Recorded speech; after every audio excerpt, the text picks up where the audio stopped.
Hello everybody, I'm Chris Garland and I've been building acoustic instruments here in my garage for the last 10 years.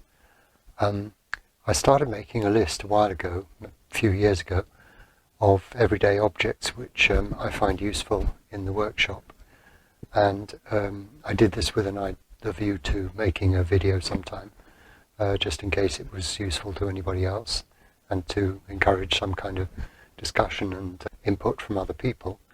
But then with Daniel's great idea of Luthier's lunch break, it seemed like the perfect opportunity to, and the perfect platform to present this this idea. Little 3-minute videos, that would be time to present a few objects. I actually lost the list I made years ago, God knows how. Anyway, I'm trying to recreate it. So I thought now I'd take time out of the chaos, which is my great guitar build-off instrument for 2023, and just take a bit of time to make a quick video, the first in a series, I hope. I don't want this to be just my ideas. I'd like to stimulate discussion, and if anybody has input, their own ideas along these lines, objects which you wouldn't perhaps normally find in a workshop, but which are nevertheless useful, then please put them in the comments below, or make your own video on the same topic. That would be great, and I'm sure Daniel would be very happy to have somebody else's ideas as well as mine. So the first one I've got for you is this old table knife, which actually belonged to my parents. I think it was part of a set, but this is the only one left. It was given to them as a wedding present, so it's about 100 years old. Made in Sheffield steel, and it is really, really good steel. It's very thin. I've sharpened it, so it's not razor sharp, but it's actually pretty sharp.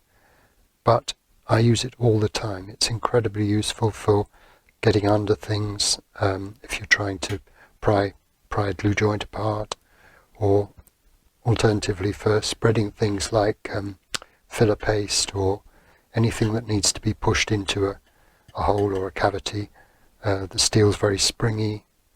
It's just got 1,001 uses, and I recommend, if you ever see something like this at a garage yard sale or a car boot sale or something, pick one up, because I'm sure you'll find 1,000 uses for it as well. The second one I've got is just an ordinary pencil eraser, which I use as a sanding block for curved surfaces, particularly inside curves. The reason is that this little slope on the end is very good at following upward curves at the end of its travel. So, for example, on a guitar neck, where you have the transition between the end of the neck and the headstock, you can be sanding, and this will, just the end bit here, where it's a little more squashy than the rest, will follow if there's a volute, for example, it will follow that curve very nicely. So it's just a very good thing for smoothing out inside curves. It's just the right amount of flexibility. This one's actually getting old. I might have to, give the cat another canary and go and buy a new one. But it's great. It's a very useful sanding block for inside curves. It will also do outside, of course, as well, but it's mainly useful for inside curves. And actually I have several other sanding blocks made from odd materials, which will feature in forthcoming episodes, I think. And the last one for today, because that's all we've got time for, I've spent so long introducing the subject. Hopefully I'll pack a few more into future episodes. Anyway, the last one is actually right behind me here. It's using, this is the boiler for the house, so the hot water tank, and it has a steel outer casing, and I use magnets to hold stuff onto it.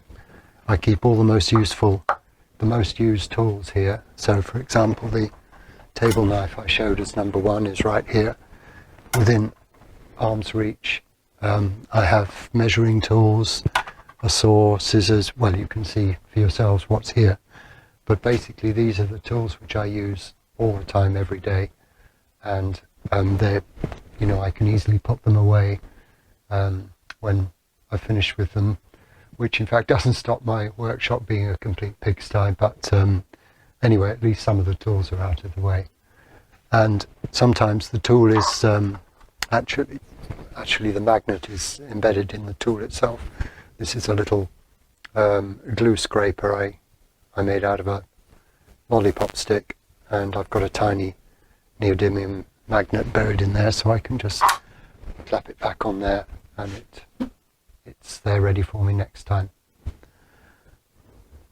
So there we are, magnets and a steel wall for a tool wall.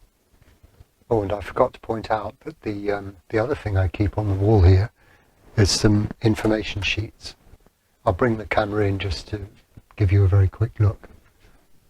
So here you can see I've got a couple of information sheets on different equivalencies of sandpaper grits, because sometimes you know, for example, the micromesh pads, this is kind of normal sandpaper but in the American and European system. And then most importantly for me, every build I do, I have my Excel note sheet of all the important dimensions and sizes and angles and everything else, which I can refer to while I'm during the build, you know, while I'm actually at work. So it's very practical. Well, that's all for this time. I'll see you again in the next episode. Until then, goodbye for now.